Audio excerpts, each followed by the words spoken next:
Bibлийн ишлэл цээжлэх цаг.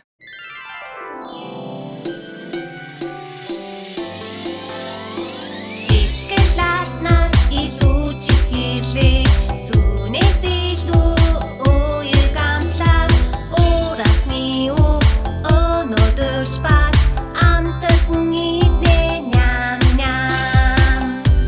Йоу, өнөөдрийн цээжлэх ишлэл бол Исая 44 бүлгийн 8-р ишлэл. Исая 44 бүлгийн 8-р ишлэл. Дахиад нэг Исая 44 бүлгийн 8-р ишлэл. Исая 44 бүлгийн 8-р ишлэл. Үс хахатаж цэг гагандна. Харин бидний Бурхны үг мөн хөт тоогно. Үс хахатаж цэг гагандна. Харин бидний Бурхны үг мөн хөт тоогно. Арай амархнаар хэлээд үзье. Үс хахатаж цэг гагандна. Харин бидний Бурхны үг мөн хөт тоогно.